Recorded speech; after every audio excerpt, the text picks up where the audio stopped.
আসসালামু আলাইকুম রহমতুল্লাহি বারাকাতুহু। আমি এই মুহূর্তে আছি জামিউল উলুম আশরাফিয়া কওমি মাদ্রাসায়। খুদে 5 বছরের শিশু, খুব ভালো হাদিস সম্পর্কে একটু ধারণা অবশ্যই আপনাদের মাঝে পরিবেশন করবে। আশা করি ভিডিওটি ভালো লাগবে। জি, তোমার নাম বলো, আগে সালাম দাও সবাইকে। আসসালামু আলাইকুম ওয়া রাহমাতুল্লাহি ওয়া বারাকাতুহু। তোমার নাম বলো। মুহাম্মদ সাবুল ইয়ামিনী নুমান। আমি কয়েকটা হাদিস বলতে চাই অর্থ সহ। قال النبي صلى الله عليه وسلم।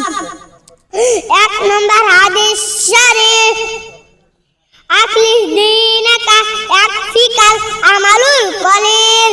মাশাআল্লাহ।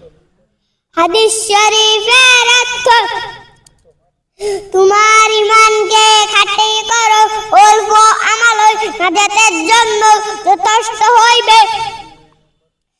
3 নম্বর হাদিস। 2 নম্বর হাদিস শরীফ, খায়রুকুম মান তাআল্লামাল কুরআনা ওয়া আল্লামা। হাদিস শরীফের অর্থ,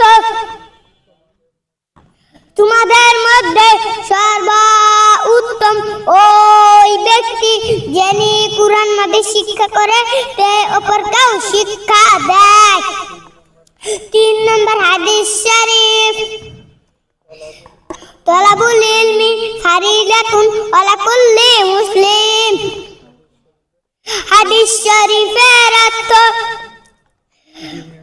দ্বীনি ইলম প্রত্যেক মুসলমানের উপর ফরজ। দ্বীনি ইলম তলব করা প্রত্যেক মুসলমানের উপর ফরজ। 4 নম্বর হাদিস শরীফ, মিফতাহ আতাহুরু শাত্রুল ঈমান।